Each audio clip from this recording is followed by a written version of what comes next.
Hello everyone, welcome back to Buried Files. Tonight we bring you 7 of the most disturbing true Yellowstone Park Ranger horror stories ever recorded. Accounts that will change the way you think about one of America's most beloved national parks. These are not campfire myths or recycled legends, but first-person confessions from rangers who spent years inside Yellowstone's boundaries. People trained to explain the unexplainable until something happened that their manuals could not cover.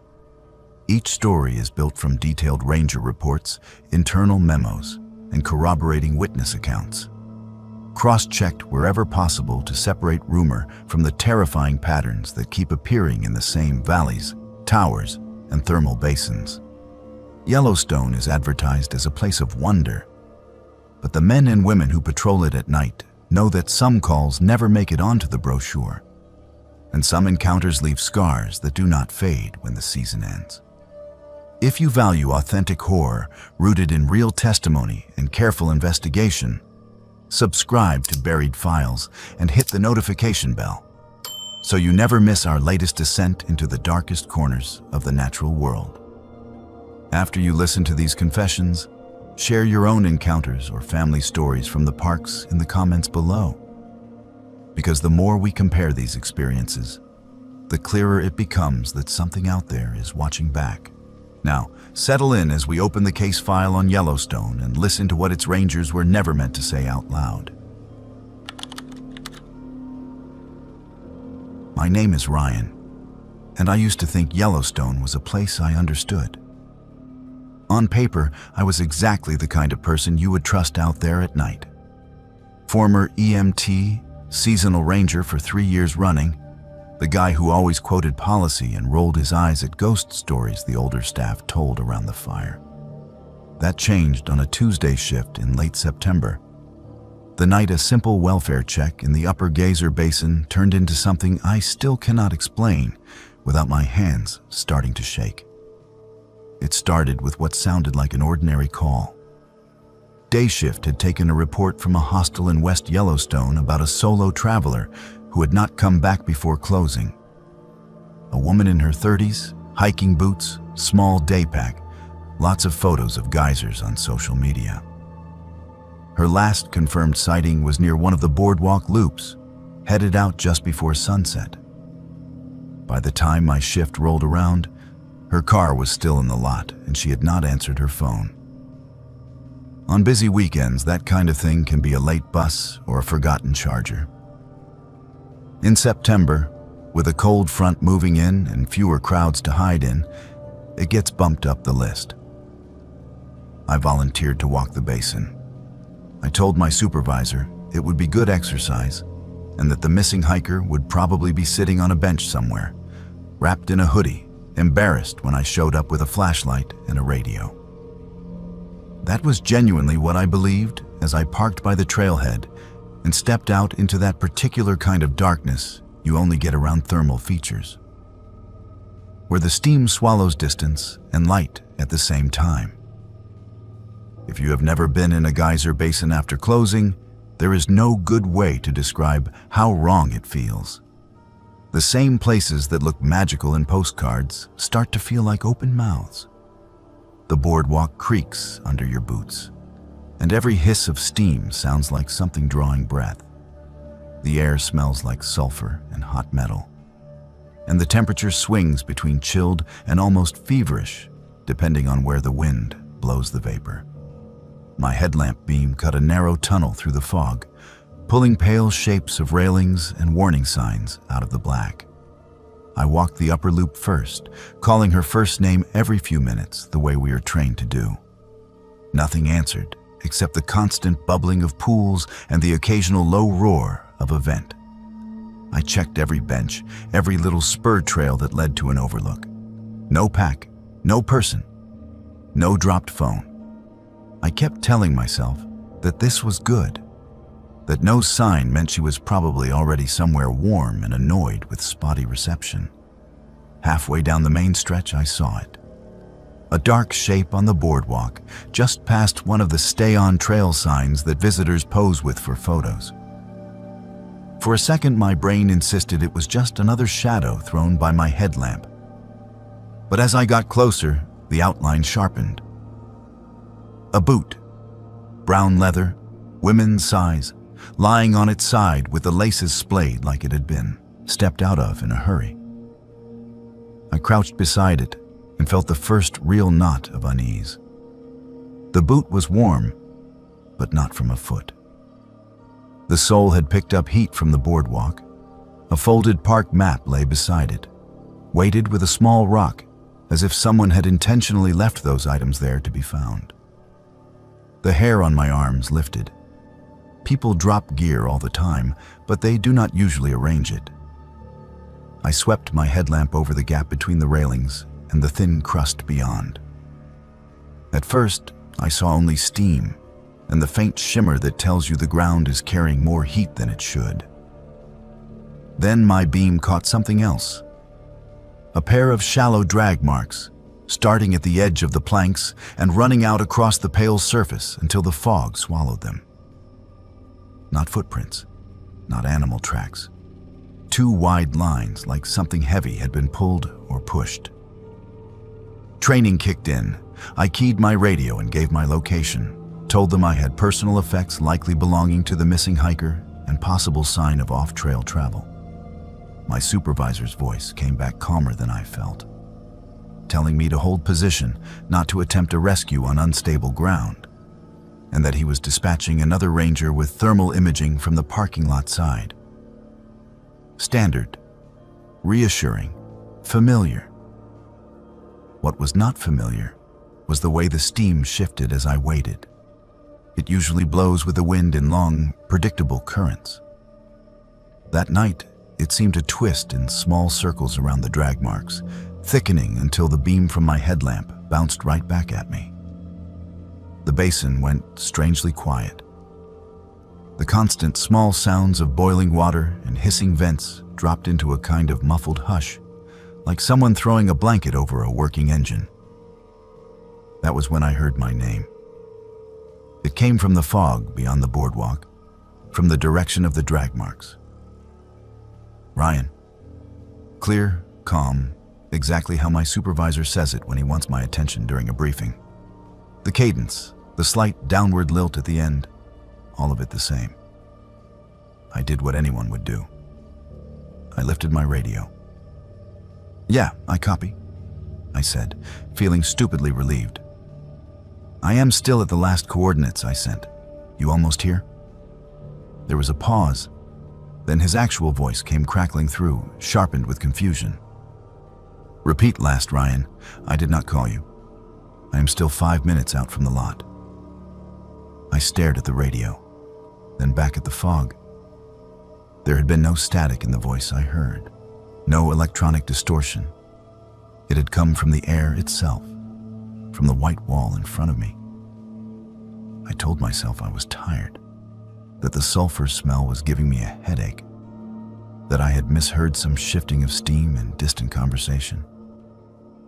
I told myself a lot of things in the next 30 seconds that I no longer believe. Ryan. The second time was closer, right at the edge of the boardwalk, somewhere below eye level. The same familiar tone, but there was something underneath it now, something like a whisper riding just behind the main sound. I stepped backward without meaning to, the boards creaking under my boots. Every rule we have pounded into us about staying on the walkway started flashing through my head. Thin crust, scalding pools. People who die out here do not go quickly. The training videos show pictures they usually do not show the public. Skin that looks boiled, clothing melted to flesh. The rational part of my brain told me that if the missing hiker had gone over, she was already beyond help. The rest of me was listening to my own name being spoken in a voice that knew exactly how to make me trust it. I swept my light slowly along the gap again, forcing my hands to stay steady. For a moment, there was nothing but swirling white. Then, for just long enough to register, the steam thinned. Something was out there on the crust. Not standing, not exactly. It looked like a human figure hunched low, one arm extended toward the boardwalk. The skin that showed in my light was pale in some places, dark and wet in others, as if parts of it had cooked and sloughed. The face, if that was what I was seeing, was turned away. What caught my attention more than anything was the fact that the figure was not where any living human should have been able to stand. The crust there was thin enough that even a bison can punch through. I knew that from rescue training. I knew it in my bones. The steam rolled back over it in a gust of sulfur and heat, hiding everything. My heart hammered so hard I could feel it in my throat. I must have made some kind of sound because the voice in the fog changed. It stopped sounding like my supervisor. The structure of the words stayed the same, but something in the pitch slid sideways, like a recording slowing down and speeding up at the same time. "Please," it said, "you have to come off the boards. I cannot reach." There was a note in that last word that made every instinct in me rebel. I have worked enough trauma calls to recognize genuine panic. This was not it. There was no urgency, no stumbling over syllables, no breathlessness. It sounded like someone doing a very good impression of distress without understanding what it actually feels like. I do not know how long I stood there, breathing in shallow, sulfur-tainted gasps, staring into a blank wall of white. I remember thinking about all the stories rangers tell each other at the end of the season. The disappearances that never added up. The search grids that turned up neatly stacked clothing with no footprints leading away.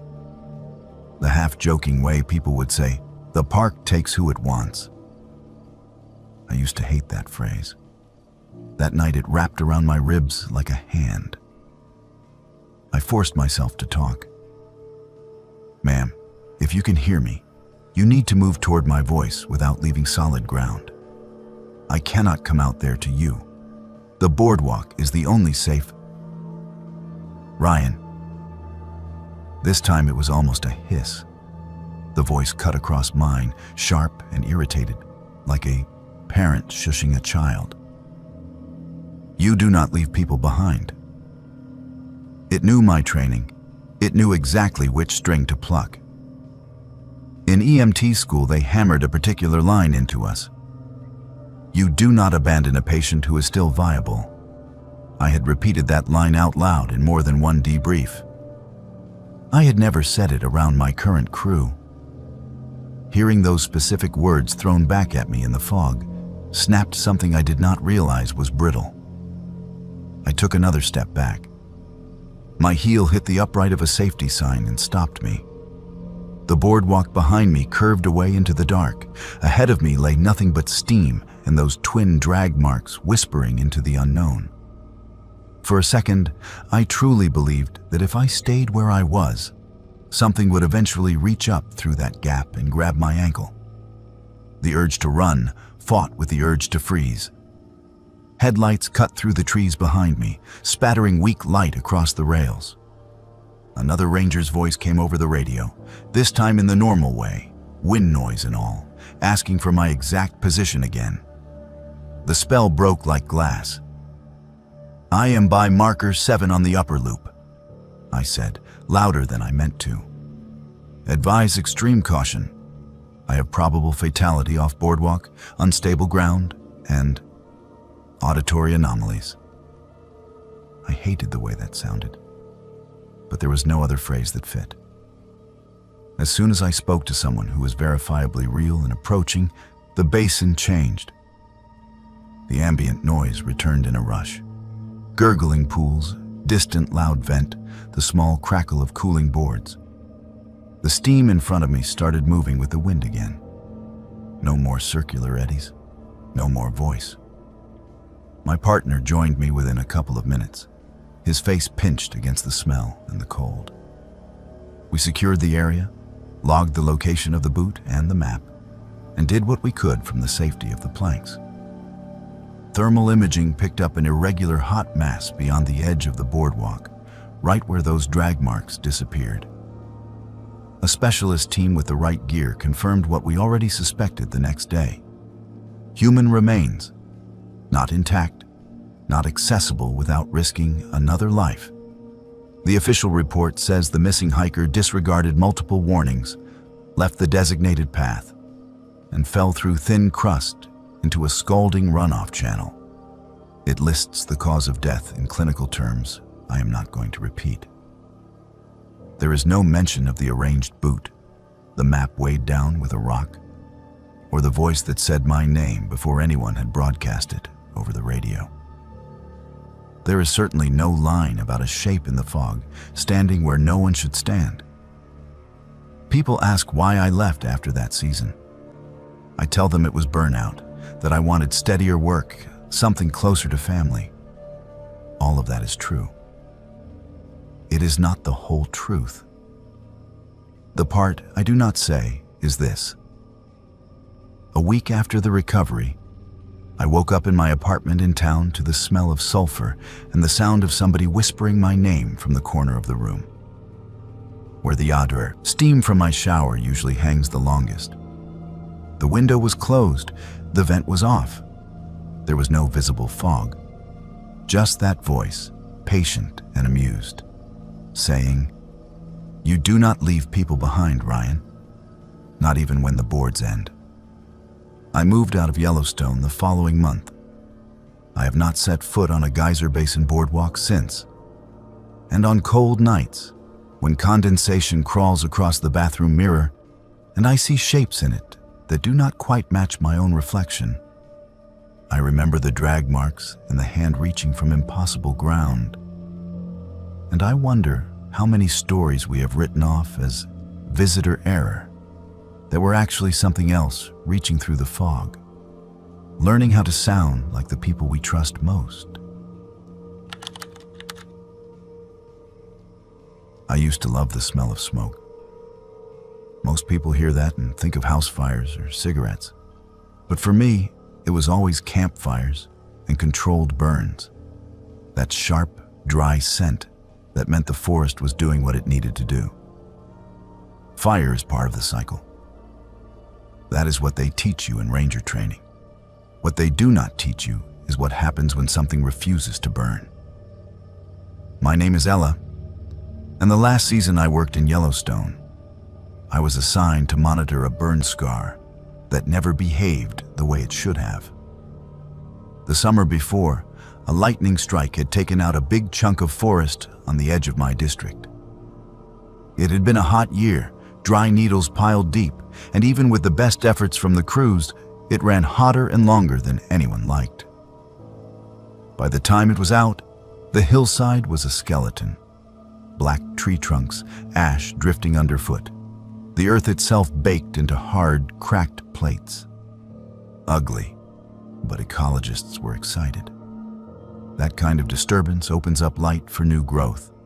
Life follows fire. That is the cycle. My job that fall was simple on paper. Hike the perimeter, document regrowth, flag hazard trees, and make sure tourists were not wandering into unstable areas for the perfect Instagram shot. I spent weeks crunching over charcoal, taking notes on tiny shoots of green pushing through the ash. It felt hopeful in a way. The forest was wounded, but it was healing. There was just one exception. The first time I saw the spared place, I thought my eyes were playing tricks on me. I had been following a GPS line along the upper edge of the burn, the black scar on one side and unburned forest on the other. It was tedious work, side-hilling on loose soil, breathing in dust that tasted faintly of old smoke. I came around a bend between two big granite outcrops and had to stop, because ahead of me, the world was wrong. Imagine walking through a war zone and finding one untouched house in the middle of the rubble. That is what it felt like. The whole slope had burned hot, all the way to the ridgeline, except for a roughly oval patch the size of a small meadow. Inside that boundary, the trees were green. The ground was covered in moss. Fallen logs lay intact instead of reduced to white ash. It looked like a piece of forest someone had cut out from a photo taken years earlier and glued over the present. I checked my map twice to make sure I was not just misreading an edge. The burn perimeter line on the tablet ran right through where I was standing. According to the data, this spot should have gone up like everything else. But the trunks at the boundary told a different story. They were charred black on the outside, yes, but only on the side facing out. The inner halves were untouched, bark still rough and living under my hand. I stepped closer, boots leaving prints in the ash until I hit the line where the ground changed. On one side, gray dust puffed up around my laces. On the other, the soil was damp and springy, a thin layer of green moss damping my footsteps. The air felt cooler inside that invisible circle, quieter somehow. Even the distant sound of the wind seemed to dim. In the center of the spared grove was a cluster of stones, stacked in a low ring about knee-high. Not quite a fire ring, not quite a cairn. 4 larger rocks formed the corners of what could have been a square if it had been laid out more precisely. Someone had taken time with it, though. The stones were not random.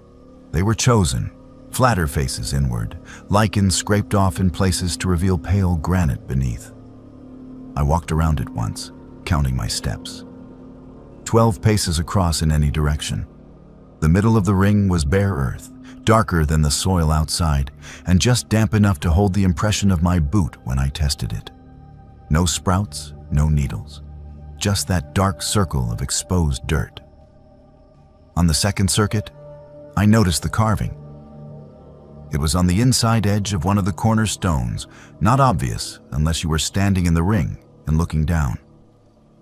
A smooth oval had been scraped clean, and in the center of that, someone had cut a simple shape, a vertical line with 2 short bars crossing it near the top.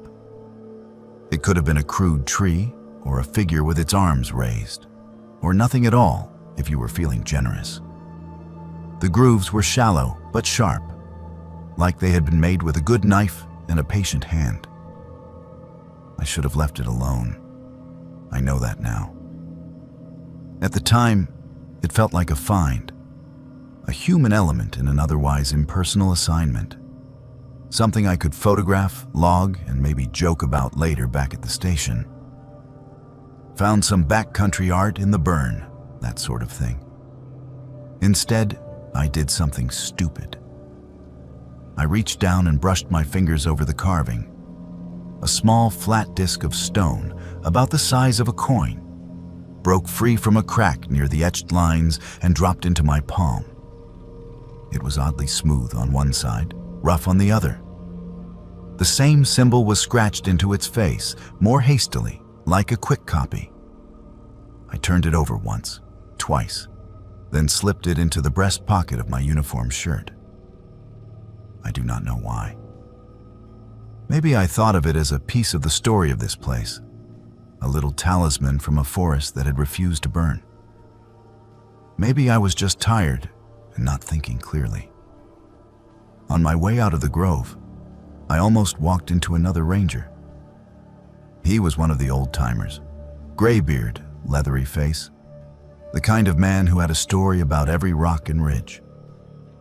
I had seen his name on rosters, shared radio channels with him, but we had never spent much time in the field together.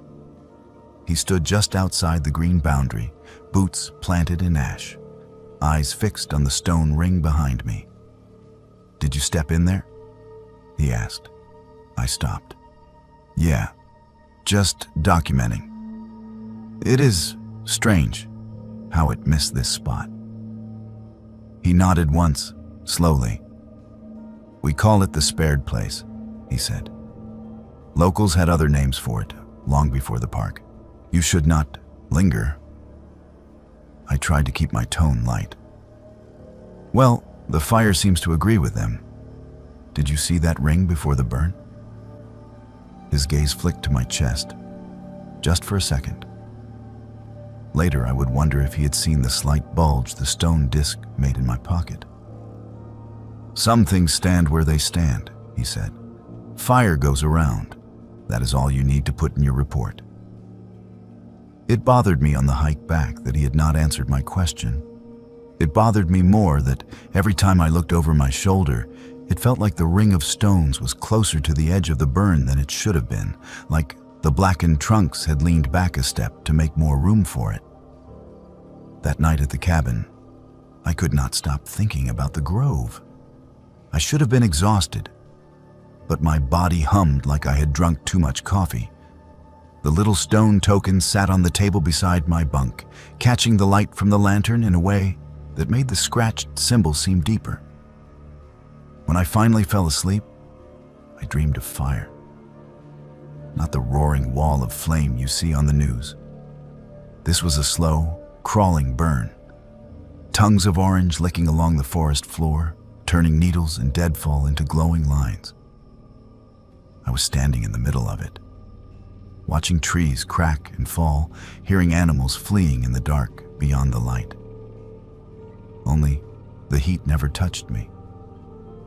It rolled around me like water around a rock, biting at the edges of whatever invisible circle I was standing in, but never crossing it. Somewhere in the smoke, I heard a voice I could not quite make out, as if someone were speaking on the other side of a closed door, just loud enough for me to know I was being addressed. I woke up with my heart pounding and the taste of ash in my mouth. The cabin smelled faintly of smoke, but that was not unusual. The old wood absorbed decades of it. What was unusual was the way my breath steamed in the air, even though the thermometer on the wall said it was 60 degrees inside. My skin felt prickly, like I had just walked in from a cold day. But when I touched my arm, it was warm, almost too warm. I told myself it was a bad dream and got ready for the day. The stone went back into my pocket without me really making a conscious choice. It felt wrong to leave it behind. The strange things started small. On my next hike into the burn, the air around the spared grove felt a few degrees warmer than the rest of the slope, even though the sun was behind clouds. My water bottle was lukewarm when I pulled it from my pack near the boundary, as if it had been sitting near a stove. When the wind picked up, ash whirled across the hillside, but none of it crossed into the green patch. It hit an invisible line and swirled away, piling in little drifts along the edge like snow against a fence. I laughed it off over the radio the first time I mentioned it. Blake, that was the older ranger's name, did not laugh back.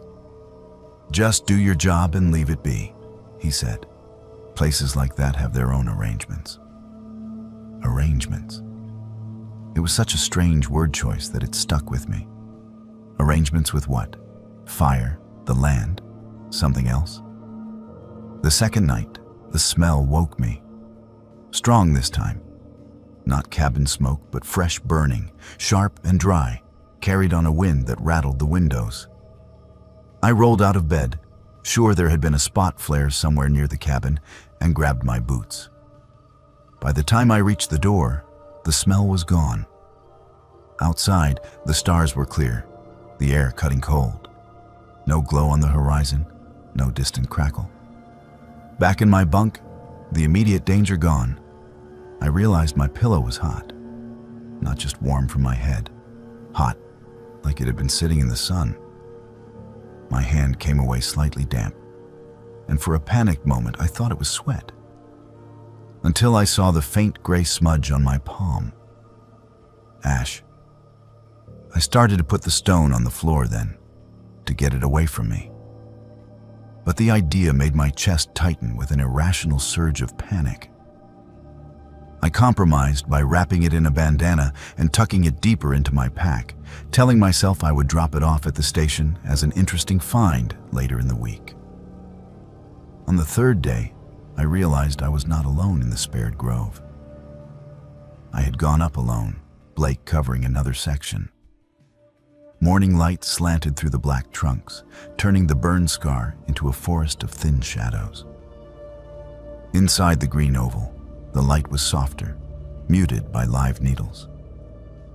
I walked to the stone ring, counted my usual 12 paces across, and crouched to take another series of photos for comparison. That was when I felt it. The very faint sensation of someone standing just behind me. It was not a sound at first, more like the subtle shift in air you feel when another body moves into your space. The hair on the back of my neck lifted. My throat went dry. I told myself it was just the way the breeze funneled between the rocks, the temperature difference between burned and unburned ground. I did not turn around. "Morning," I said, keeping my voice even. "Blake, if that is you, this is a lousy joke." No answer. The sensation of presence stayed, a pressure between my shoulder blades. Slowly, I stood, camera dangling from its strap. My boots felt heavier than they should have. The symbol on the stone token in my pack seemed to buzz against my spine, even though I knew that was impossible. "I know you are there," I said. "You are not supposed to be in this area. Fire damage." The dry needles overhead rustled. The thing behind me breathed in. It was a subtle sound, almost lost under the wind. A long, slow inhale, like bellows pulling air into a banked coal bed. It started low, then rose in pitch until it scraped just below the range of a human voice. "Ella," something said. My name, drawn out like a log cracking in a hot fire. I spun around. There was no one. Just the circle of green, the ring of stones, the blackened wall of burned trunks beyond. No footprints in the moss but mine. No disturbed ash at the boundary. The air, though, was warmer. Not pleasant warm. Oven warm. My skin prickled, and I realized sweat was beading along my hairline despite the cool day. I backed out of the grove, heart hammering, and did not stop until I was a good 20 yards into the burn scar. There, the air snapped back to the expected temperature. Cool, with a faint edge of early snow. My breath steamed normally. My hands shook. I almost called it in. Almost told a dispatch that I was spooked by a patch of forest that had dodged a fire. Instead, I radioed Blake. "You ever feel watched up by the spared place?" I asked. Silence, then a sigh. "You took something, did you not?" he said. The question hit harder than it should have. "Just a little carved stone," I admitted. "Figured it was some old marker. Why?" "You put it back," he said. "Today, before dark." "What is it?" "A promise," he said. "And you do not want to be on the wrong end of whoever made it." I laughed nervously. "Come on, that sounds like something you tell rookies for fun." "I have been here 30 years, he said. "I watched that fire run a straight line up that ridge and lay down like it hit glass when it reached those trees. We lost 2 structures and a truck because the wind shifted around that spot, blew embers sideways instead of through it. Sometimes fire respects old boundaries. Sometimes it gets told to." I hiked back up with the kind of speed I usually reserve for incoming storms. The grove was darker now, shadows lengthening. The ring of stones looked less like an artifact and more like an open mouth. I did not dare step into it this time. I stood at the edge, unwrapped the token from my bandana, and hesitated only a second before tossing it so it landed with a dull click in the bare earth center. For a moment, nothing happened. Then a breeze moved through the burned forest, carrying with it the dry, papery rattle of ash shifting. The black trunks around the grove seemed to lean inward, just slightly, as if nodding. Heat washed over my face, enough to sting my eyes, and then vanished like someone had opened a door to a cooler room. The next morning, when I went up with Blake, the grove was gone. Not gradually, not in a way that made sense. The green oval had been erased, The trees inside the boundary were as black and skeletal as the rest of the slope. The moss was gone, replaced by a thin layer of ash. The ring of stones lay collapsed, scattered as if something had kicked them outward from the center. In the bare earth where the ring had been, a perfect circle of soil was lighter than the surrounding ground, as if it had burned hotter than everything around it. We stood there a long time, saying nothing. "Guess your arrangements changed," I said finally, trying to keep my voice from shaking. Blake did not answer. His eyes stayed on the pale circle of dirt. He did speak. His voice was softer than I had ever heard it. "Fire always takes its due," he said. "If something holds it back, it keeps a tab. Maybe you paid it off when you put that piece back. Maybe something else did." I left that assignment a few weeks later. Officially, it was just the end of my seasonal contract. Unofficially, I was grateful to trade that hillside for any other piece of ground. I still work outdoors. I still smell smoke sometimes. But now, when a fire line stops sharply around a patch of trees that should have gone up, I do not walk into the green without thinking very carefully about who or what might be standing there keeping count. I no longer pocket little souvenirs from strange places. Some things in Yellowstone have already been claimed, and when fire goes around them, it is not always an accident. My name is Carter, and I used to think a fire tower was the safest place you could be in Yellowstone. High above the trees, clear view in every direction, solid walls between you and whatever is moving in the dark below. That was before I learned that some things do not come from below. Some things come through the speakers. The tower assignment was supposed to be a reward. Quiet post, long stretches of solitude, a chance to prove I could handle responsibility without someone looking over my shoulder. I told everyone it was perfect for me. I liked my own company. I liked order. The tower was all about routine. Dawn weather log, mid-morning scan, hourly smoke checks, evening report, lights out. The first week felt almost peaceful. I memorized the ridge lines, learned where the thermal vents gave off just enough steam to look like a column at sunrise. I could tell which shadows were bison and which were stumps just by the way they shifted when the wind changed. At night, I read old case reports and listened to the low hum of the radio, comforted by the knowledge that if anything went wrong, someone could reach me with the press of a button. By week 2, the silence started to get inside my head. There is a kind of quiet in those towers that you do not get anywhere else. It is not really empty. The building creaks. The stove clicks as it cools. The metal railing sings a little when the gusts hit it just right. But beneath all of that, there is a wide, hollow stillness. Like the pause in a conversation when someone is about to say something important and has not decided how.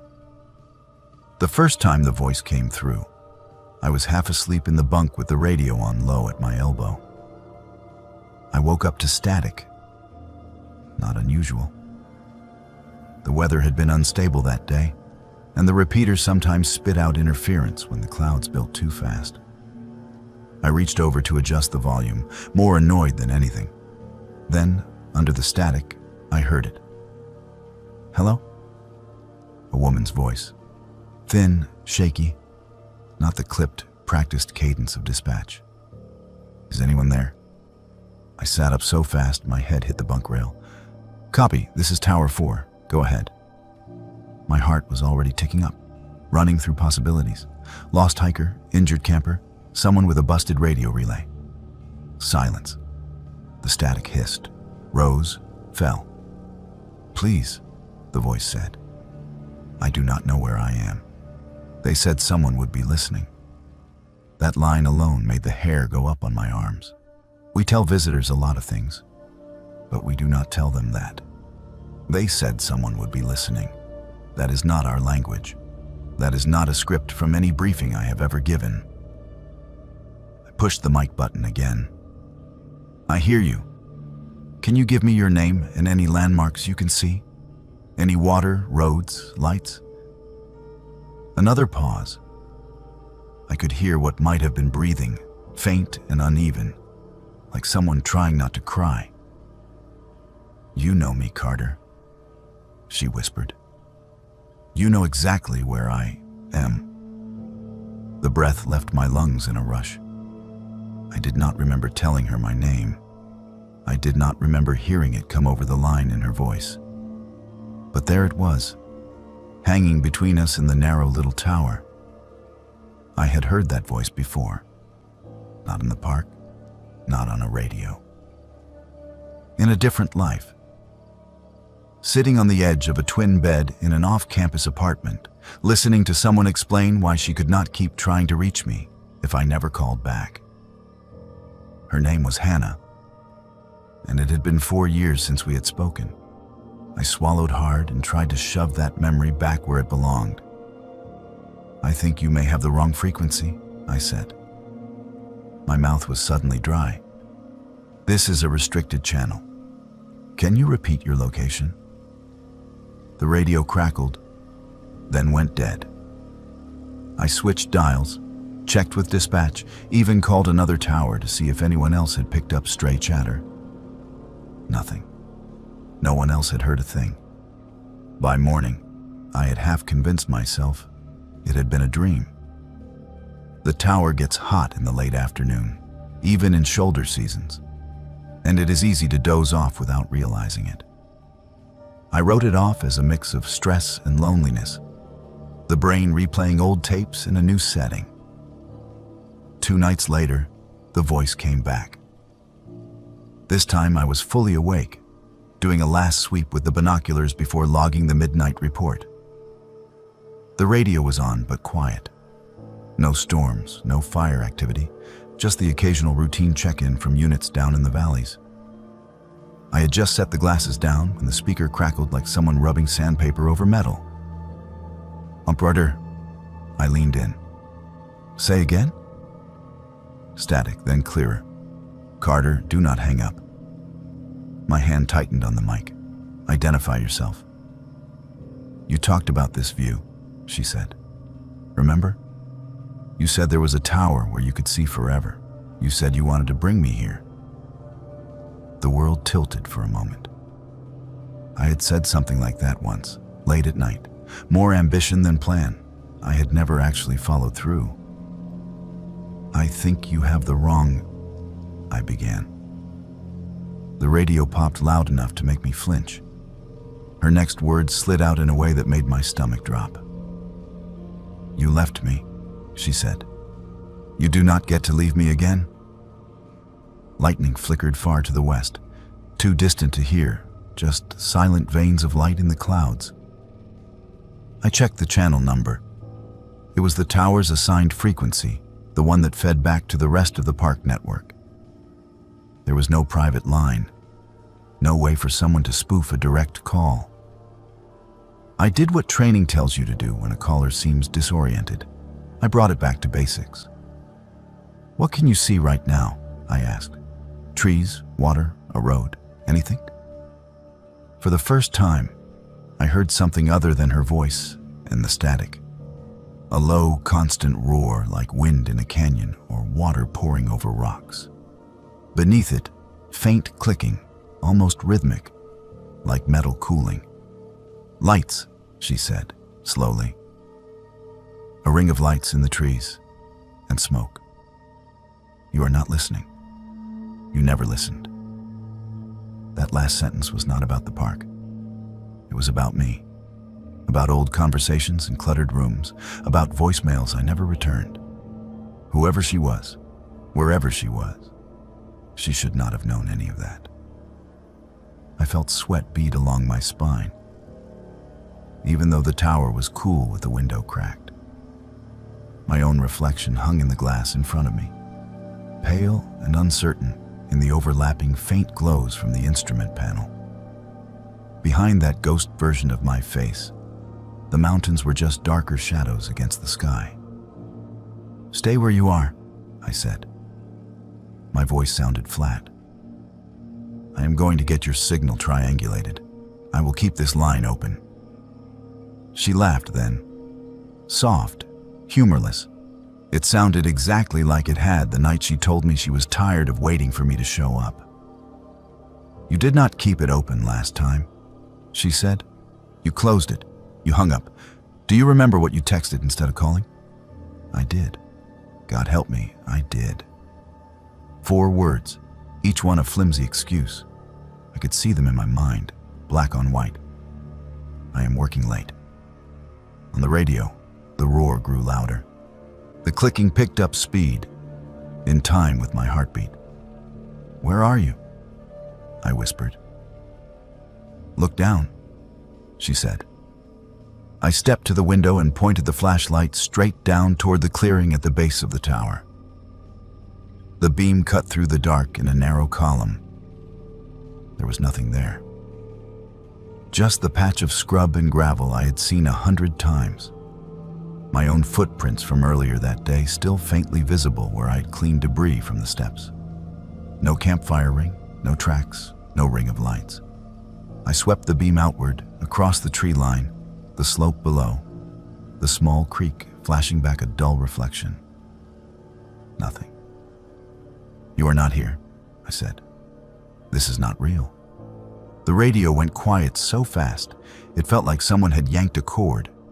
I stood there for a long time, listening to the tiny clicks of cooling metal and the blood beating in my ears. Eventually, I filed a short, vague note in the log about interference and possible unauthorized use of frequencies. I did not mention the words. I did not mention the way my own guilt had been thrown back at me in someone else's voice. Over the next month, the pattern continued. Not every night, never at the same time twice. Sometimes days would pass with nothing but weather alerts and routine dispatch traffic.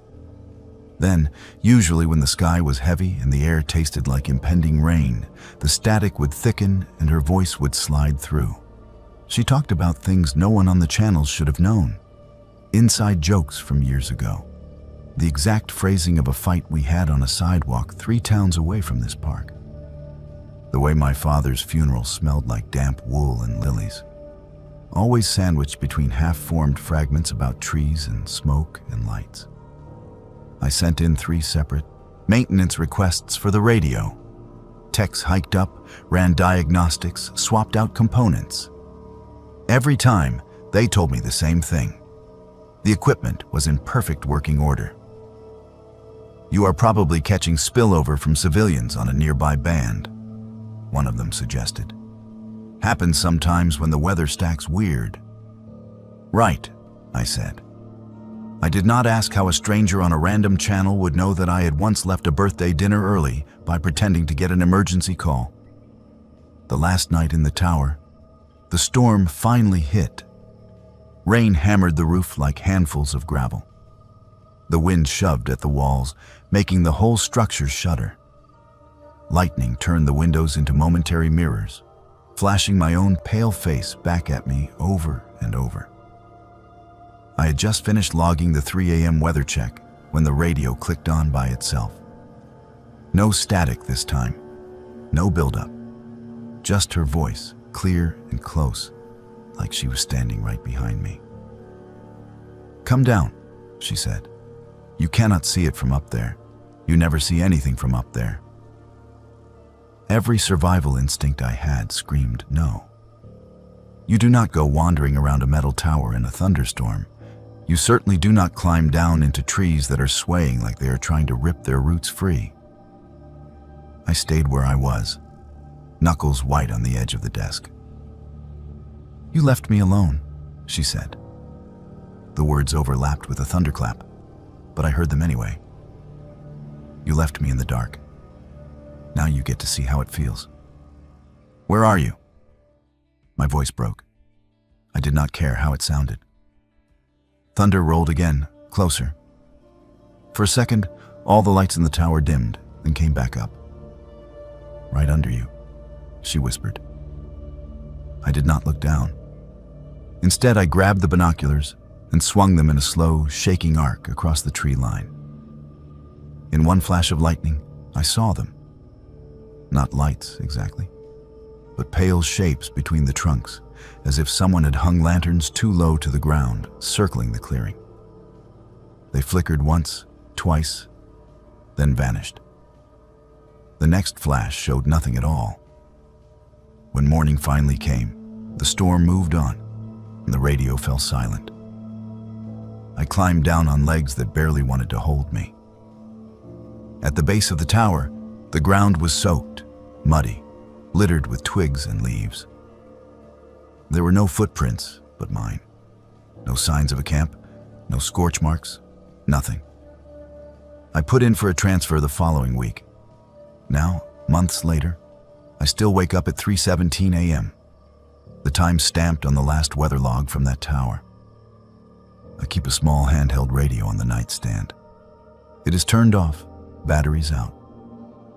But sometimes I catch myself staring at it, waiting. I do not know if the voice was something in my own head, twisting lonely memories into something sharper, or if the park found a way to wear an old regret like a mask. I only know this. Whatever spoke to me used the one person I most wanted to forget as bait. And when you hear someone you failed calling for you, from the middle of a place that does not forgive carelessness, it is very hard to trust that any voice on the other end of a line is really asking to be saved.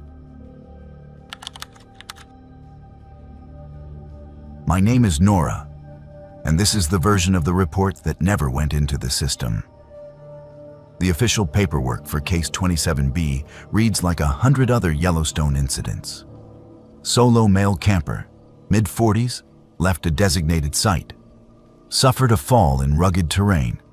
Remains found and recovered with signs of animal scavenging. Cause of death: blunt force trauma consistent with a fall. Contributing factors: poor judgment, disregard for posted warnings. End of story. Except it was not the end of the story. It was not even the beginning. We got the call on the second morning of a cold snap in early October. A party of 3 had checked out of a backcountry site one day late and hiked back to the trailhead without their 4th member. According to the group, he had gone off alone just before sunset to get better shots of the ridgeline and never came back. They searched for 2 hours and then decided to wait until morning. By then, a dusting of snow had fallen, and the trail back to camp was already softened by wind. When I asked why they had not contacted us sooner, the trip leader just shrugged and said, "He is stubborn. We thought he was playing some survival purist game." That stuck with me. The casual way people talk about another human being they have left behind in a canyon. We mobilized like we always do. Helicopter requested but delayed by weather. Ground teams divided into grid sectors. Coordinates of the last known point loaded into our GPS units. I was assigned as lead on one of the primary search lines. We hiked out under a low white sky that made the entire valley feel smaller, like the ceiling had dropped a few feet overnight. The first odd thing we found was his camera bag. It sat on a flat rock overlooking a steep drainage, centered almost perfectly, lenses capped, zipper half open. No snow on top, only around it, like it had been placed there after the wind eased. Beside it lay a pair of gloves, fingers aligned, not dropped or flung. People who are lost or panicking do not usually arrange their belongings in neat lines. They scatter them. I called it in, then clipped the bag to my pack. One of the newer rangers suggested maybe he had set it down to climb somewhere. We all looked at the rock face below. Sheer, slick with a thin glaze of ice, broken only by a few scraggly shrubs clinging to cracks. No chalk, no rope, no marks.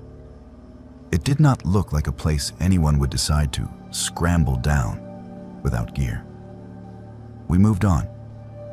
Later that afternoon, we reached a narrow saddle between 2 ridges, an area we knew was laced with old game trails and occasional unofficial spur paths that visitors like to pretend were secret routes. As we checked junctions and called his name, I noticed one of the motion-triggered cameras strapped to a lodgepole pine was facing the wrong way. These cameras are workhorses. They watch animal corridors, record human traffic in sensitive areas, help us see patterns we would never catch with daylight patrols alone. We mount them carefully, angled to capture the maximum stretch of trail. This one had been turned to stare straight at the trunk of another tree a few feet away. No view of the trail at all. Just bark. I flagged it for later review, straightened it to the correct angle, and tried to ignore the way the plastic casing felt slightly warm under my fingers in the cold air. That night, we made camp in a clearing just below tree line, close enough to the last known point that we could be back there within an hour at first light. Snow fell in light, dry flakes, more like dust than real weather. The temperature dropped hard once the sun checked out. We ate quickly, wrote our notes by headlamp, and zipped ourselves into sleeping bags that never quite seem as warm as the brochure promises. Sometime past midnight, something started circling the camp. It was not unusual to have wildlife move through at night. You get used to hearing elk hooves, the soft pad of coyotes, the occasional distant bellow of a frustrated bison. This was different. Whatever it was stayed just beyond the edge of our light, pacing deliberately. No clear footfalls, just a faint crunch, then a pause, then a faint crunch again, always behind whichever tent the current watcher was not facing. We took turns sitting up, watching, calling out softly, "Hey bear, keep moving." Standard routine. No eye shine flashed back at us. No huffing breath, no snapping branches. Just that slow, assessing movement. At one point, one of the guys swore he heard breathing, long and controlled, near his tent wall.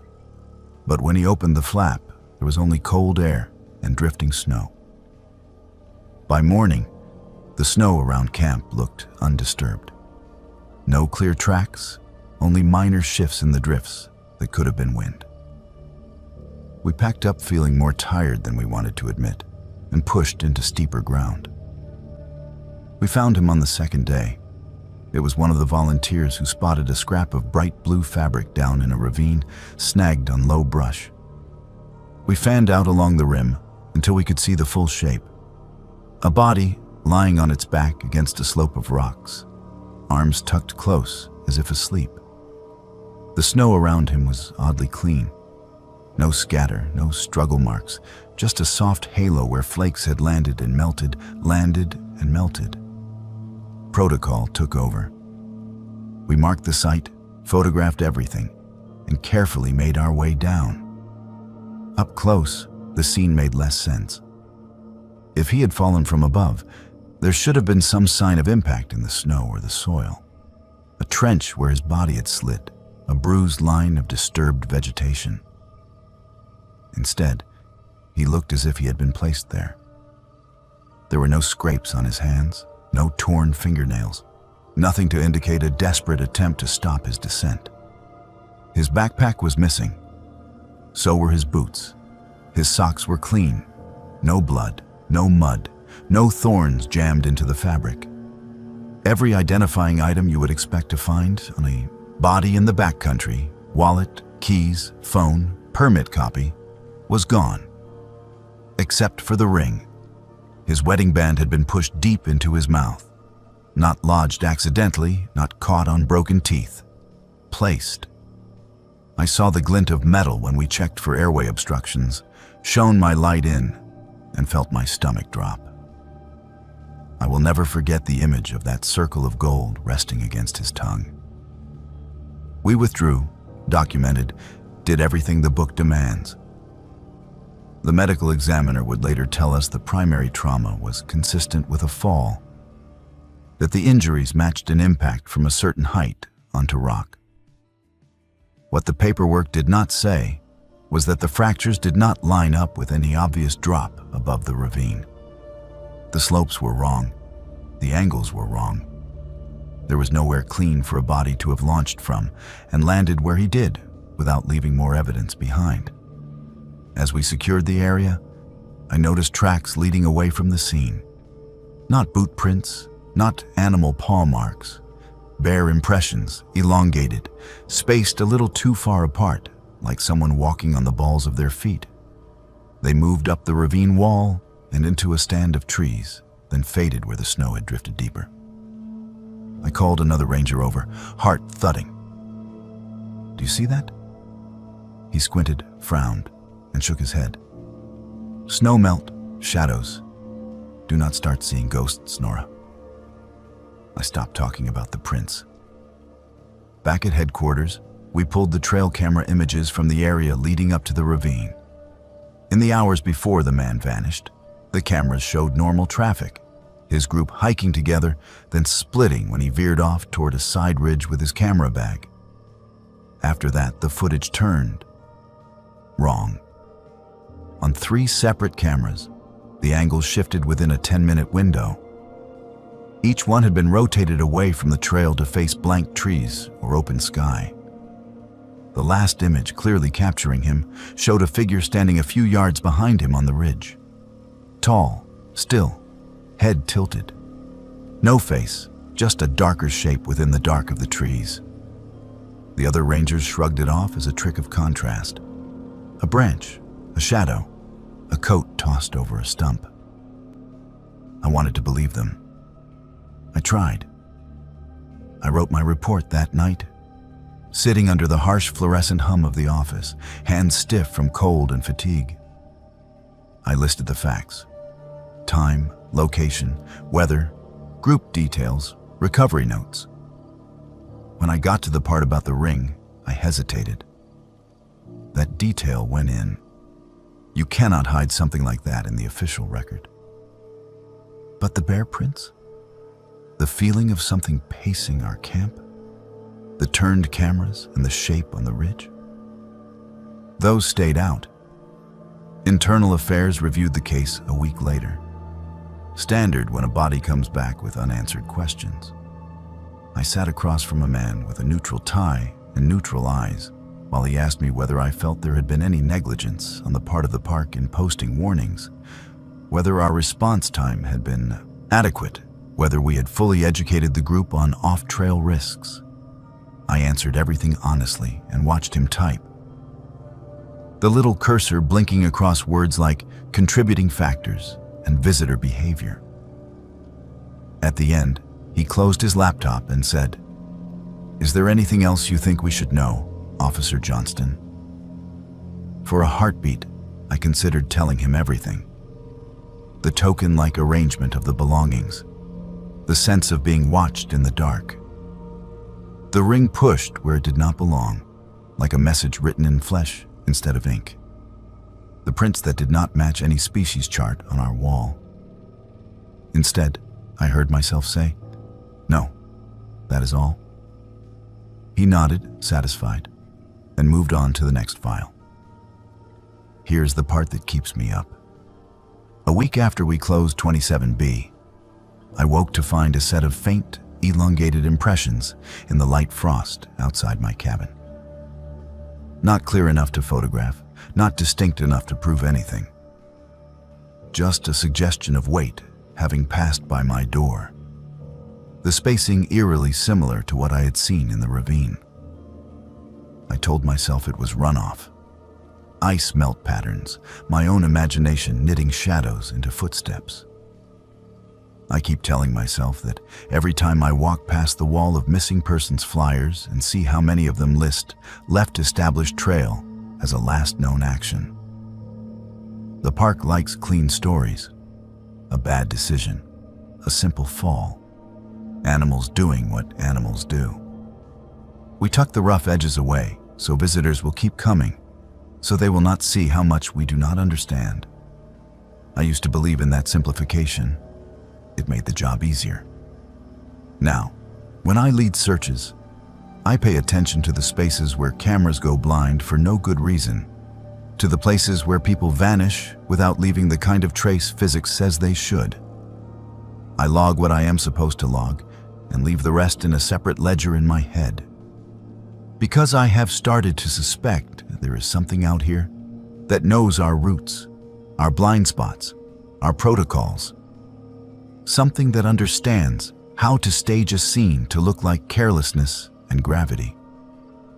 Something that walks just outside the angles our equipment can see.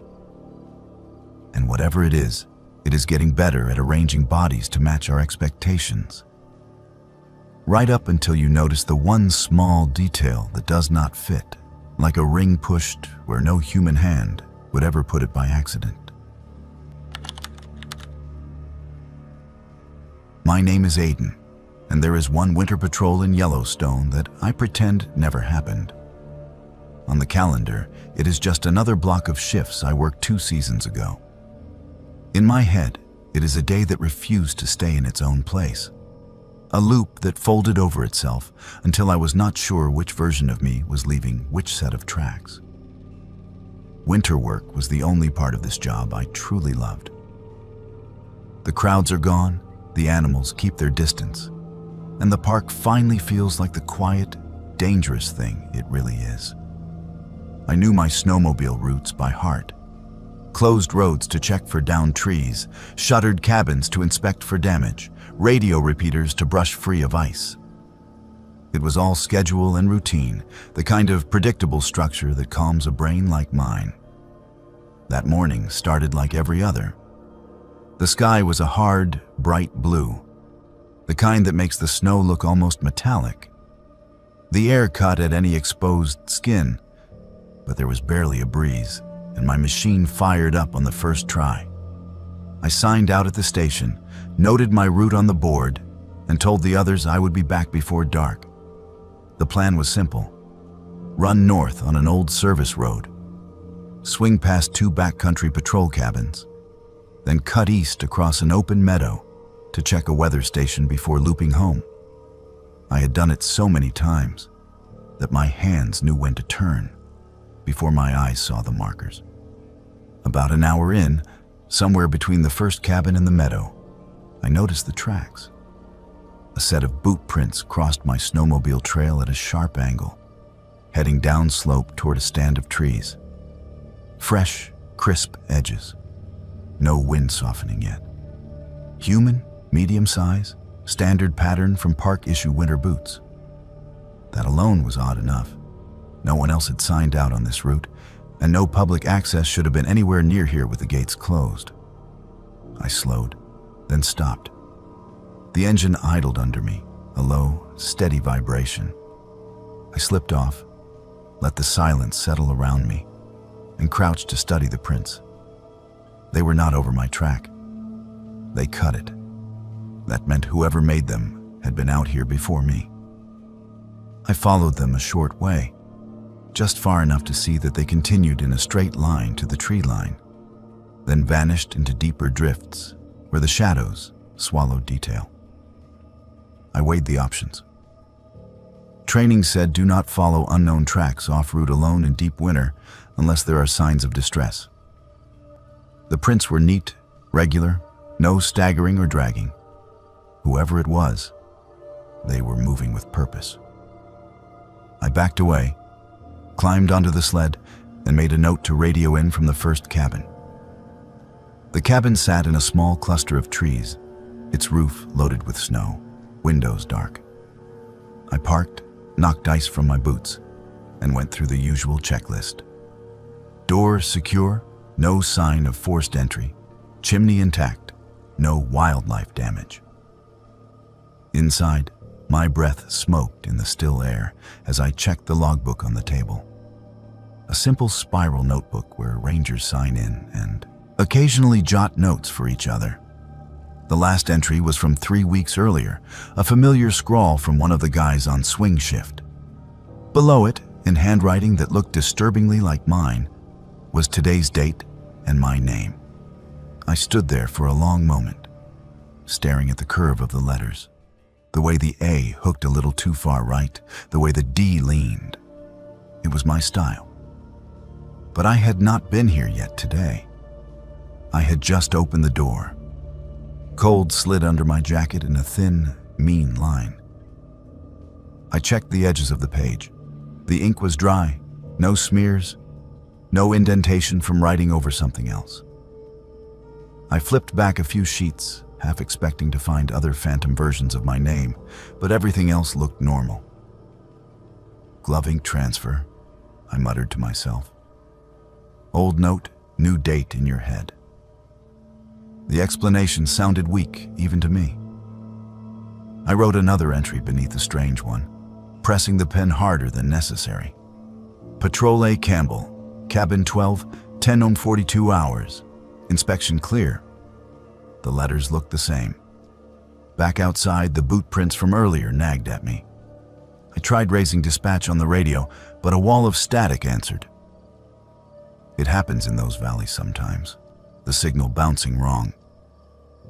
I told myself I would call from higher ground and pushed on toward the meadow. That was where everything started to slide sideways. The meadow was a broad, open stretch of white that I had crossed hundreds of times. A single dead tree stood near the center like a marker, its bark stripped by age and weather. On clear days, you could see your own tracks trailing behind you all the way back to the tree line. Today, as I came out of the woods, I saw 3 sets of tracks. One was the line I was making now, a clean curve from the trees. Crossing it at an angle was a second snowmobile track, older, edges softened, but still readable, heading toward the dead tree from the opposite side. And weaving between them was a set of boot prints. My boot prints. The exact tread, the exact size, that same slight toe out on the left foot I had seen in the unknown trail earlier. I stopped so abruptly the sled fishtailed. My breath fogged the visor. I lifted it, letting the cold slap my face awake. "This is not funny," I said to the empty air. No one answered. The engine's idle suddenly sounded too loud. I killed it. The silence that dropped into its place was so complete, it made my ears ring. I swung off and walked to where the 3 paths met. The boot prints from the west crossed the older snowmobile line, then continued toward the tree. The ones I was making now marched up beside them like they were trying to match pace. I followed both sets toward the center of the meadow. The tree up close was bigger than it looked from the edge. Its dead branches twisted against the white sky. At its base, in the shallow, wind-carved hollow around the trunk, the tracks overlapped in a muddled knot, then stopped. No circle back, no wandering off, no sign of anyone kneeling or sitting. Just an abrupt end where step became nothing. I turned in a slow circle, scanning the featureless snow. My own pulse thudded behind my eyes. You learn to read tracks out here like another language. This looked like a sentence with no period. It simply trailed off midair. My radio crackled then, sudden and sharp in the quiet. I grabbed for it like a lifeline. "Aiden, what is your position?" The voice was my supervisor's, but distorted, as if coming from very far away. "Crossing Meadow 12, I replied. "Cabin check complete. I am seeing odd sign, possible multiple passes on this route. Have we had any unlogged patrols today?" Static hissed back, then faintly, "You already checked that meadow. Do not loop it again. Head east and come in." My skin went cold under all the layers. "Say again?" "This is my first pass through this sector today." No answer. Just a burst of garbled noise and a high, whining squeal that made me pull the handset away from my ear. Enough, I thought. I was tired. I was letting a few weird coincidences snowball into paranoia, and I was wasting daylight arguing with a malfunctioning radio in a haunted-feeling field. I walked back to the sled, forcing myself not to look over my shoulder at the dead tree. The air around it felt thicker, like the space it occupied was heavier than the rest of the meadow. The engine finally caught on the third try. I swung the sled in a wide arc, planning to cut toward the weather station and then home. But as I crested a small rise on the eastern edge of the meadow, my stomach dropped. The same meadow stretched out before me again, the same dead tree, the same tangle of overlapping tracks at its base. For a moment, some part of my brain refused to believe what my eyes were seeing. I checked the compass mounted on the handlebars. The needle pointed steadily north. I checked the handheld GPS clipped to my chest. The little arrow marking my position blinked. On the western edge of Meadow 12, exactly where I had been 5 minutes earlier. I turned the sled in a slow circle, watching the GPS map rotate. No matter which way I faced, the position marker did not move. Panic presses on you differently in the cold. It is heavy, sluggish, like trying to run through waist-deep snow. Every instinct screamed at me to keep going, to push harder in some direction, any direction, until something changed. Another part of me, the part that has sat through too many SAR debriefs, whispered that moving fast when you do not understand what is happening is how people die. I shut off the engine. The sudden silence felt like the realest thing I had touched all day. I stood there, one hand on the handlebars, and listened.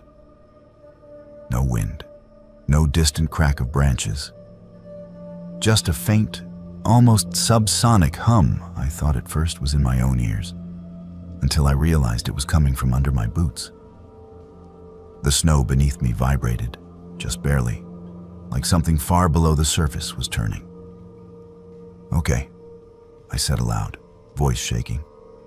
"I get it. I am not going to chase it." I did not try to ride out again. Instead, I took 3 careful steps away from the sled. Then 3 more, always facing the same direction, counting my breaths. At 10 paces, I stopped and looked back. The sled was where I had left it. The tree was still ahead, but further now, the tangle of tracks at its base a little smaller. Behind me, for the first time that day, there was untouched snow. One clean line of my footprints marching back toward the machine.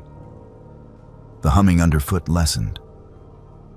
I walked back slowly, resisting the urge to glance around for other versions of myself, staggering across other years' worth of patrols. When I started the engine again, the GPS blipped once, then caught up, the little arrow jumping to a new position, eastern edge of Meadow 12. Right where it should have been all along. The rest of the route home passed without incident. The radios behaved. The cabins ahead were as ordinary as weathered wood and cold stoves can be. Back at the station, I did not mention the duplicate log entry or the looping meadow. I wrote a bland report about minor interference and recommended a calibration check for the GPS. My supervisor signed off without comment. A week later, curiosity finally overrode common sense. I pulled the Cabin 12 logbook from storage and flipped to the page for that day. There was only one entry in my handwriting. The strange duplicate had vanished, if it had ever been there at all. Sometimes, on nights when the wind rattles the windows just right, I dream of that meadow. In the dream, there are not just 3 sets of tracks, but dozens, crisscrossing in layers of ice and powder, all with my stride, my boots, my small hesitations. They circle that dead tree like rings in a cut trunk. Each one a year I almost did not make it back. I still run winter patrols, I still cross Meadow 12. But I do it once, straight through, no detours, no chasing oddities in the snow. If the GPS glitches or the radio coughs up a familiar voice telling me to go around again, I kill the engine and wait. Out here, time is just another terrain feature. Most days it behaves, some days it folds. And on those days, The only smart move might be to stand still and hope the loop closes without taking you with it. My name is Haley, and the first time I realized something in Yellowstone was learning how to wear my face. I was sitting in a training room watching myself on a television I did not remember standing in front of. On the screen, I was in full uniform, smiling that professional ranger smile, delivering the standard front country safety orientation. I knew the script by heart. I had given that talk 100 times. But halfway through the video, I said something I had never said in my life. If you decide to ignore the closure signs on Cascade Ridge, the version of me on the screen warned, understand that we may not be able to bring you back in one piece. The room laughed politely. My supervisor chuckled and said something about vivid phrasing, Bennett. I sat there with my hands locked together in my lap, staring at my own lips, shaping words I had no memory of choosing. We did not have a closure on Cascade Ridge when that video was filmed. We did not have a closure there at all until 3 weeks later, after the day I lost. It was supposed to be a simple off-season assignment. Post new warning placards along a trail that was being shut down for rockfall and unstable ground. No crowds, no chatter, just me, my pack, a staple gun, and a stack of bright yellow signs telling people to stay away from places they could get themselves killed. I remember being almost excited for the quiet. Front country work is noise and questions and breaking up arguments between tourists who think the rules apply to everyone but them. A solo hike with a clear task felt like a day off that someone decided to pay me for. The morning was overcast, the sky a flat sheet of white that made the snow patches glow and the trees look like charcoal sketches. I parked at the empty lot, signed out on the log, and started up the trail. The first odd thing happened less than a mile in. A group of 3 hikers came around a bend toward me, heading down. Their clothes did not match any of the usual commercial tour outfits. No matching vests or branded hats. Just neutral layers, faces I could not quite focus on. As they drew level, one of them, a woman with dark hair half tucked under a beanie, smiled and said, "Morning, Hales." Only my family calls me that, not co-workers, not visitors. I opened my mouth to ask if we knew each other, but the 3 of them were already past, moving in oddly synchronized steps, boots landing almost at the same instant, like a single creature with 3 bodies. When I turned to call after them, they were further down the trail than they should have been for the few seconds I had my back turned. No crunch of accelerated footsteps, no slipping or sliding, just distance that did not make sense. I told myself I was imagining it, focused on the task. At each junction, I checked the map, chose a tree, and posted a sign. Trail closed beyond this point. Unstable conditions. The routine settled my nerves. Measure, level, staple, move on. Somewhere around the 3rd sign, I noticed my shadow. At first, it was just a passing flicker at the edge of my vision, the kind of thing you blame on shifting clouds. But then the pattern became clear. When I lifted my arm to check the time, the shadow's arm rose a beat late. When I pushed hair back under my beanie, the dark shape on the ground mimicked the movement just behind. The lag was small, half a second at most. But once I saw it, I could not stop seeing it. I tested it, wiggled my fingers, tilted my head. Each time, the shadow followed on a slight delay, like a video and audio track knocked just out of sync. The light was diffuse enough that there should not have been a sharp shadow at all. I kept moving. The air felt thicker, like I was walking through water. The forest sounds, the wind, the occasional distant jay, faded to a muffle. At the next planned posting point, I rounded a curve and froze. There, nailed neatly to a tree beside the trail, was one of our closure signs. Same wording, same bright yellow background, same metal staples pinning it to the bark. At the bottom, in black permanent marker, were my initials and that day's date. I checked the stack in my hand. Every sign was still there, none missing. My marker was capped in my pocket. The signature on the posted sign was my handwriting. Same looping H, same hurried slant on the B. My heart started to pound in that sick, low way, like it was trying to hide behind my ribs. I peeled one glove off with my teeth and ran bare fingers along the edge of the sign. The paper was dry. No condensation, no smear. It had not just been tacked there in the last 2 minutes. It had been there long enough to settle into the bark. I backed away, turned, and looked down the trail. The snow behind me lay mostly undisturbed, save for my own footprints and the lingering, softened marks of the earlier group. No extra trail led past where I stood. No churned patch where someone could have circled around me unseen. "Okay," I said out loud, because the silence was starting to press on me. "This is not funny." The trees did not answer. My radio, clipped to my shoulder, remained a dull, black rectangle. I kept going. The trail narrowed, cutting into a steep hillside. The drop-off to my right slid down into tangle of brush and boulders. Ahead, I could see the overlook where we planned to post the final, largest sign. Beyond that, the closure would be total. As I approached, the sense of wrongness coiled tighter. The air tasted metallic, like I had put my tongue on a battery. My teeth ached. The closer I got to the overlook, the more the world seemed to lag around the edges. Movements felt delayed, like the air was taking an extra second to get out of my way. There is a metal railing at that overlook, a simple waist-high barrier painted Park Service brown.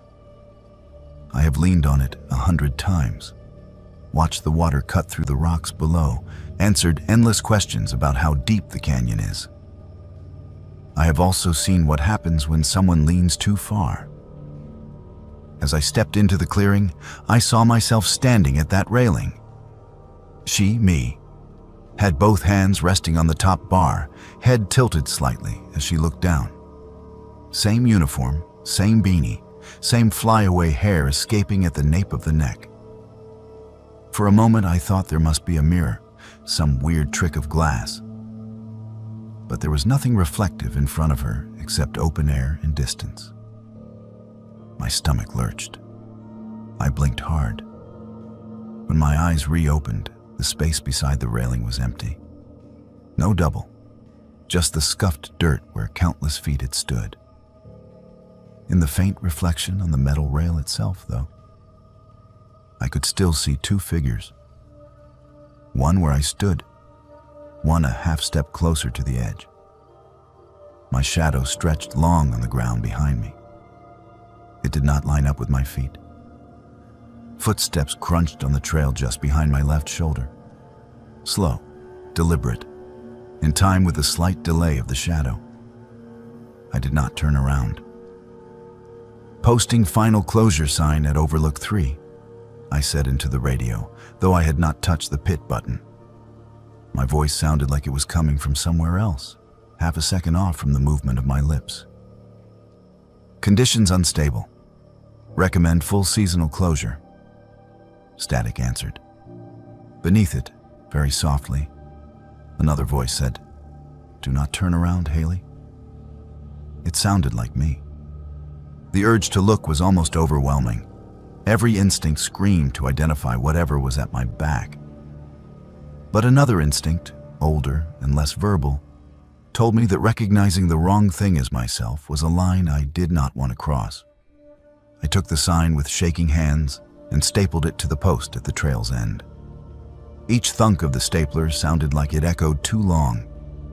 When I finished, I stepped backward toward the trail, never taking my eyes off the spot where my double had stood. The footsteps behind me matched. Always a fraction behind, always landing just where mine had been. When I reached the bend that would take me out of sight of the overlook, I finally risked a glance over my shoulder. No one was there. No second set of prints appeared in the snow.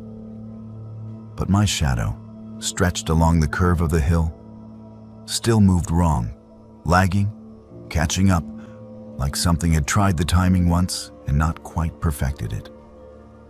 The hike down blurred.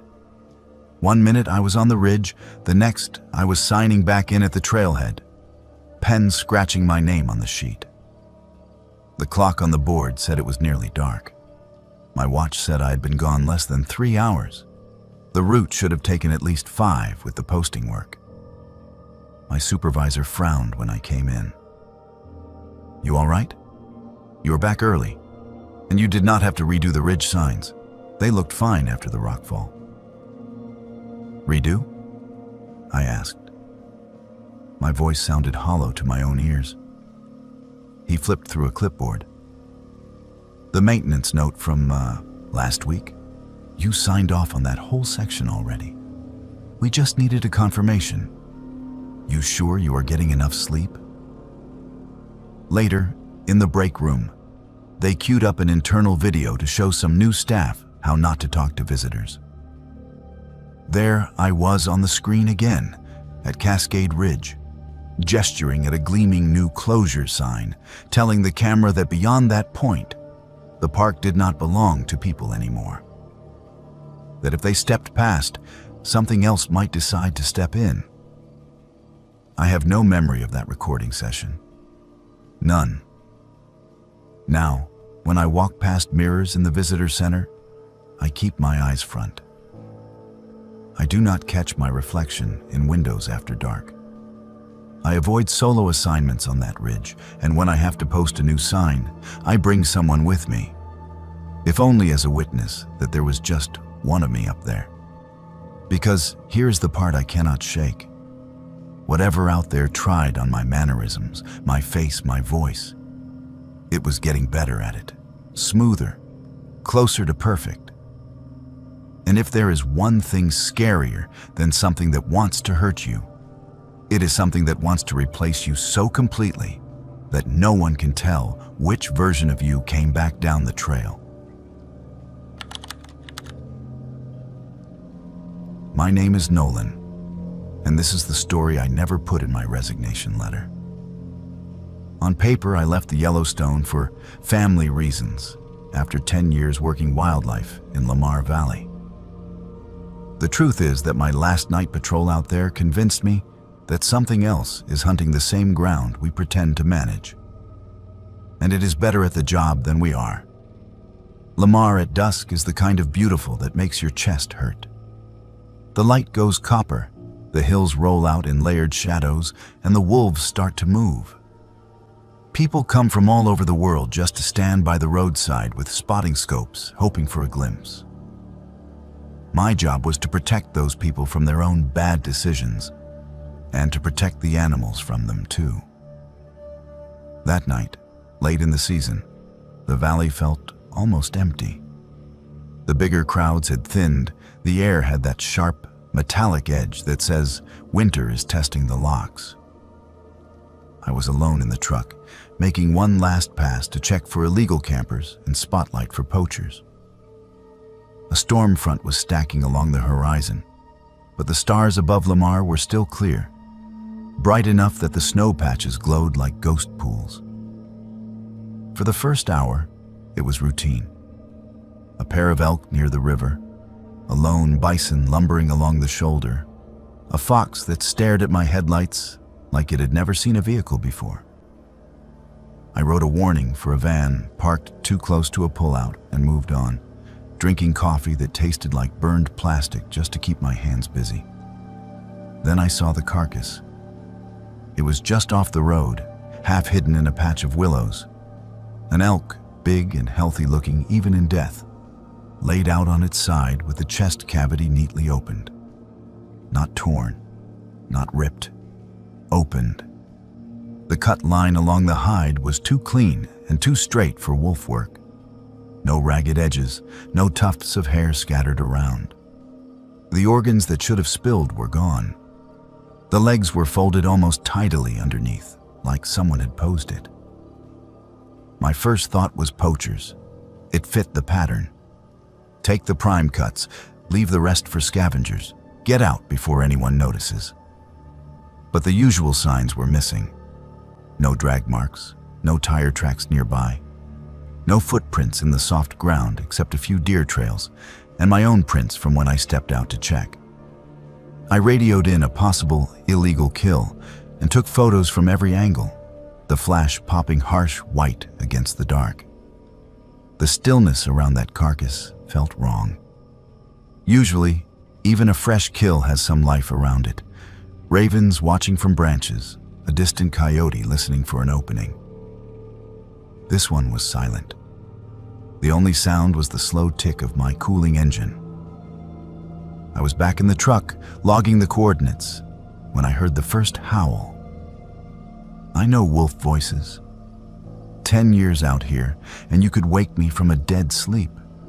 And I could tell you the difference between a contact call and a rally cry, between a pup complaining and an adult warning. This sound did not fit any of those. It started low, almost like a moan, then climbed, not just in pitch, but in number.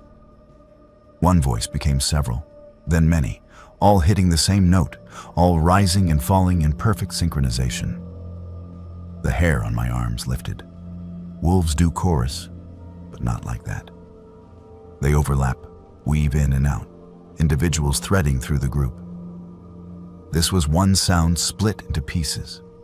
I killed the engine and stepped out, letting the cold close over me. The howling was coming from deeper in the valley, beyond the line of willows, somewhere along the slope that leads up toward the northern hills. I grabbed my spotlight and swept it across the dark, looking for eyeshine. Nothing. Not a single glint. The howls circled, the direction shifting without any accompanying movement in the brush. One moment they sounded like they were above me, the next like they were behind, then suddenly way out across the flats. No crunch of paws on snow, no snapping twigs. Just that eerie, perfectly timed call, like a recording played through invisible speakers. "Knock it off," I muttered, more to myself than anything, and swung the spotlight again. This time it caught something. Two sets of tracks intersected the narrow trail that led away from the carcass. One set was exactly what I expected from a big canid. Deep paw prints, nails evident, stride easy and confident. The other set made my throat go dry. Boot prints. Human, heavy treads, similar to the kind you see on serious backcountry gear. They walked right alongside the paw prints, matching their length and spacing so closely it looked like a single creature with two different feet. Whoever it was had not been dragged. There were no stumbles, no signs of someone being forced. Just two beings moving as one. I followed them with the beam, watching as they veered off the game trail and up toward a darker line of trees. About 30 yards out, the human prints stopped. The paws continued alone. Back in the truck, my radio crackled with a brief, broken burst of static, like someone had almost keyed the mic and thought better of it. I called in the tracks, asked if any patrols were in the area on foot. Negative, came the answer. I was the only unit in that sector. As long as they are not shooting, leave it, my supervisor said. We will sweep it in daylight. Leaving it was the last thing I wanted to do. But I also knew what happens to rangers who chase shadows off the road at night in rough country. They end up as names on plaques with small wreaths in spring. I drove on. The howling faded as I put distance between myself and the carcass. But the valley did not feel any less watched. Every time my hand drifted toward the spotlight, I had the sense that something out there was waiting for me to swing that beam a little too far off the road, to lean a little too far into the dark. An hour later, heading back toward the station, I saw the fire. It was on a rise above the valley floor, in a gap between two stands of trees. A small, contained flame, too steady and orange to be anything but human-made. No campsites were permitted there. No work crews were scheduled. I cursed under my breath and turned off onto the narrow dirt track that curved up toward it. As I got closer, the fire shrank, then vanished altogether, like someone had dropped a blanket over it. I killed my headlights and rolled the last few yards on idle, heart thumping so loud it felt like it was shaking the steering column. The clearing at the top was empty. No tent, no coals, no smoke. Just a circle of stones in the snow, blackened on the inside, as if they had hosted many fires, but none tonight. In the center of the ring lay a pile of bones, not random, arranged. Long elk bones interspersed with shorter ones, all laid in a rough wheel pattern. Spokes pointing outward. I stepped out slowly, every sense straining. The cold bit straight through my uniform. My breath hung in front of me in quick, shallow puffs. There was a sound then from the tree line, not the howl this time. A single, low chuckle, half human, half something else. I spun, raising the light. The beam caught eyes. Dozens of them at varying heights just inside the shadowed trees. Wolf eyes reflecting green-white. But behind them, taller, further back, two more points of reflection, higher than any man I had ever met could stand. The shape they marked was wrong. Too long in the shoulder, too narrow in the waist. Hanging from that tall, dark outline was an elk skull. I knew that even before the spotlight picked out the curve of the antlers. Fresh blood slicked the bone, dripping slowly onto something pale at its feet. A mask my mind supplied, because the other option was to accept that something had grown into that shape. The wolves did not move. They ringed the figure like obedient dogs waiting for a hand signal. The air hummed with their held-back energy. The skull-headed thing turned slightly, just enough that the empty sockets faced me. When it spoke, the voice was not loud, but the words carried clean all the same.